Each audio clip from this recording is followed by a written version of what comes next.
What is up, everybody? It's Wilverse here today, and we're going to talk about High on Life. This is a game getting a lot of controversy online.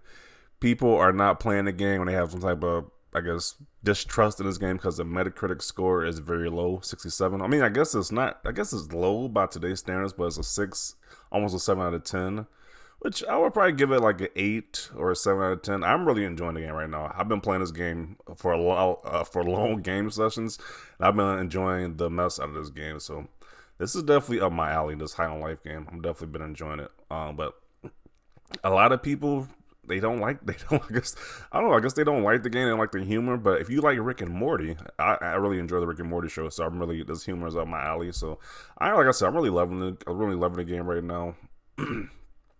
But there was a talking point that said that, hey, because a lot of people are doom and gloom about Xbox right now. People are saying that, hey, they didn't show anything at the Game Awards. Sony's releasing constant exclusives this year, major AAA games. But, Xbox has been getting those games through Game Pass this entire year, which was, most of those games are pretty good. Like I said, High on Life just released recently. I thought that game was amazing.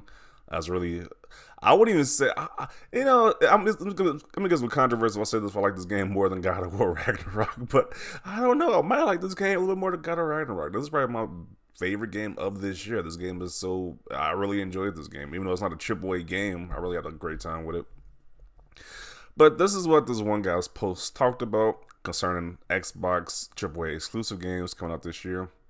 Games like High on Life make me realize that Xbox doesn't need an exclusive every month or two to compete with Sony. Now, you say that, people are probably like, what? Xbox needs to make games consistently. They drop exclusive games every year. Even though High on Life is considered technically a console exclusive because the game isn't on PlayStation. So, I guess they just mean general AAA exclusives. Sure, having some exclusives this year would have been great, but getting games like this at day one on Game Pass is a huge W. Yeah, the fact that I got this on Game Pass makes this even better, because I already thought the game was amazing, but getting it on Game Pass is even better. So, I agree with the statement right there. I don't think Xbox should just copy what Sony does. It's like how many angry dad walking, heavy cinematic walking simulators do you need out there, to be honest? It's kind of like, I kind of like Xbox doing their own thing, but a lot of people are complaining about it this year. The Xbox, even though they didn't have a major year for first party content, they still been dropping stuff consistently. So I don't know. I just can't please everybody, because if you defend this, that you don't really have a problem. I'm sure they could do more, but it's not really as big a deal as people are making it out to be. You get called an Xbox fanboy, but it's like, I mean, I kind of just enjoy what Xbox has been doing this entire year. Even though they've been locking a lot of first party content, they've still been releasing great stuff that people just ignore. Like I said before, High on Life is a great game. As Dusk Falls, I keep praising that game, but nobody talks about the game at all. I don't think it was pretty good. They just been releasing constant, dropping great stuff this entire year, so I've been satisfied with my purchase. And he also says, I don't care for console war stuff. Has always been incredibly weird and childish to me. Xbox Game Pass has tremendous value, as does the exclusive offering Sony has had recently. Broaden your horizons on the games you play, and you'll see its value. It's kind of sad a lot of people just ignore AA games, ignore indie games. If it's not AAA big budget, they just ignore it, which is kind of crazy to me. It's like when I was younger, I had no idea what a AAA game even was, but now it's like all about AAA games now, if they're exclusive or not. So it's kind of crazy to me.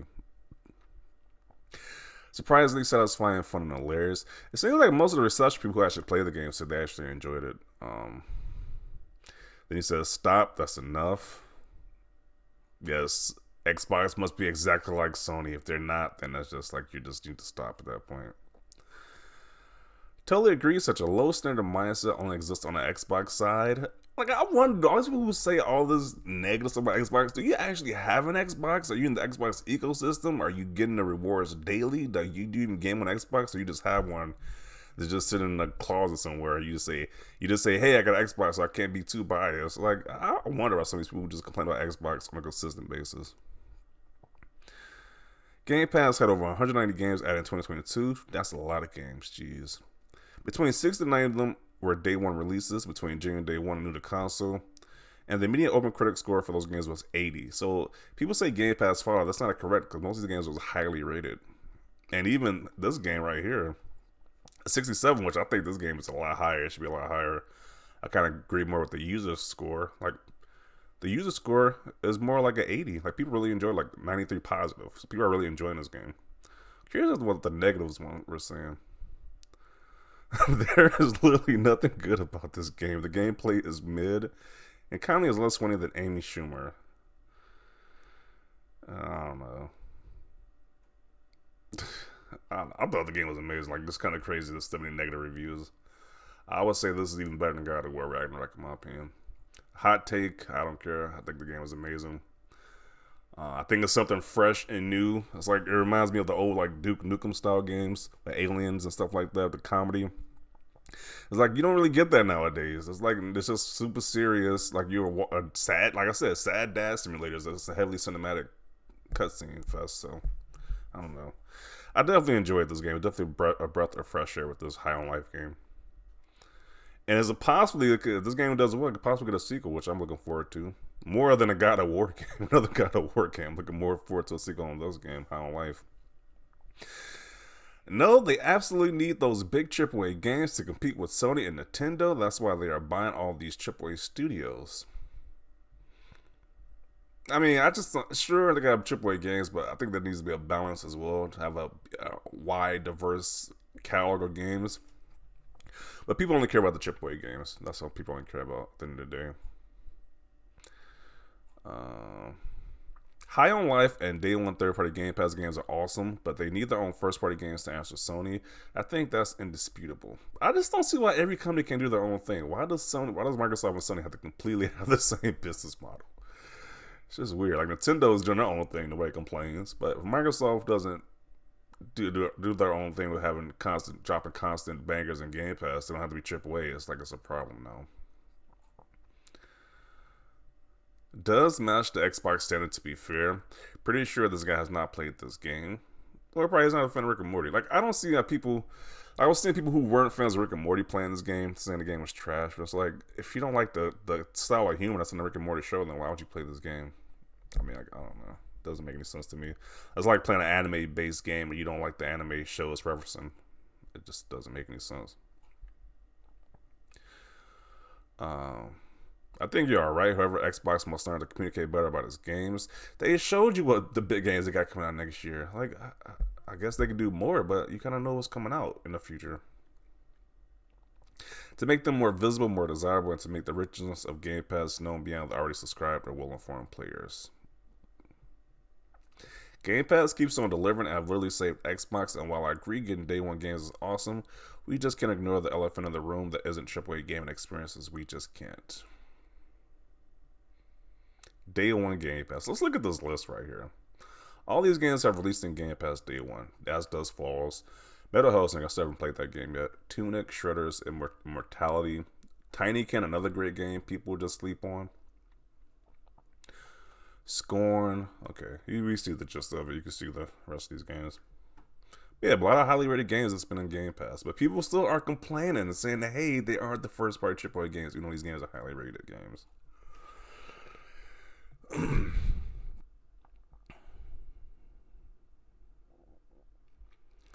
I think this is incorrect though. If Xbox has 3 tentpole releases next year, let's say Redfall, Starfield, Forza, and the rest of the time we get these type of third-party drops, that's pretty great.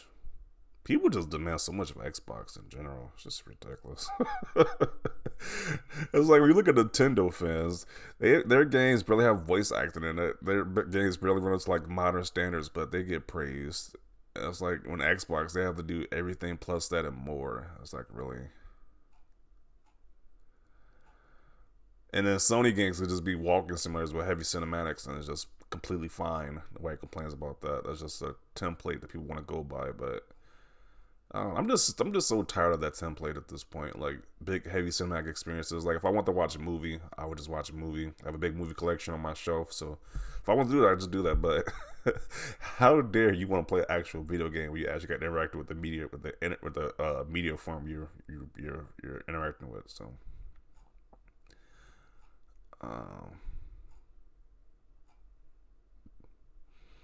Xbox is quantity while Sony and Nintendo are quality and quantity. That is hilarious because the most recent Pokemon game is like people were complaining the game was just a complete buggy and glitchy mess. But you know, these games were Nintendo quality right there. Okay. The bar is so low at Xbox.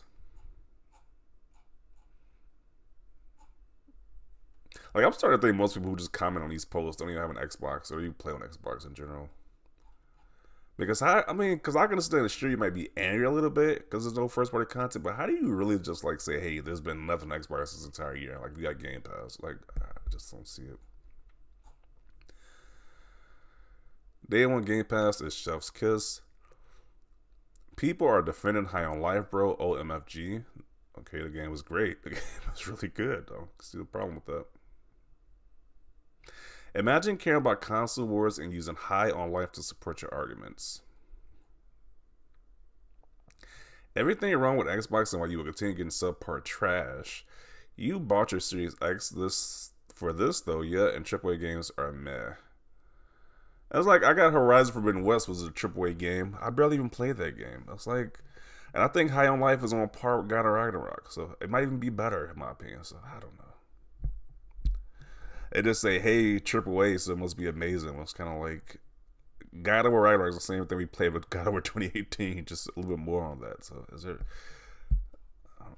I kind of like these new experiences, like this new High on Life type of thing, where it's like you get to have a game that focuses on its humor while having great FPS mechanics and shooting mechanics. So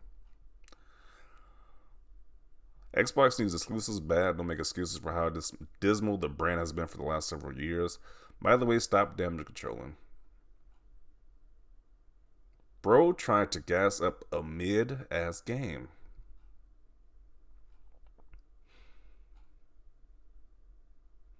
I feel sorry for the real Xbox fans that want quality first-party games from Xbox. People like Tom damage controlling and making excuses for Xbox's piss poor output of quality games isn't helping the situation. I don't know. Like I said before, they say it's damage controlling, but I genuinely had a lot of fun on Xbox this year. I wasn't like really disappointed saying, hey, I wish they released more first party games. It's like if you got Game Pass, they've been dropping games consistently, so I don't know. But then again, you get called Xbox fanboy and damage control when you say you don't have that big of an issue. It's like, sure, they could do better, but that's what next year is for. They got Redfall and Starfield dropping. But I feel like I'm just rambling at this point. We kind of get the point. So I'm going to conclude it right here. I think High on Life is an amazing game. Just got done beating it. Really enjoyed that experience. Even more than some of the big AAA games like God of Ragnarok and Horizon Forbidden West that people clamor over. So definitely want to see your thoughts down below. Leave a like this video. As always, thanks for watching and peace.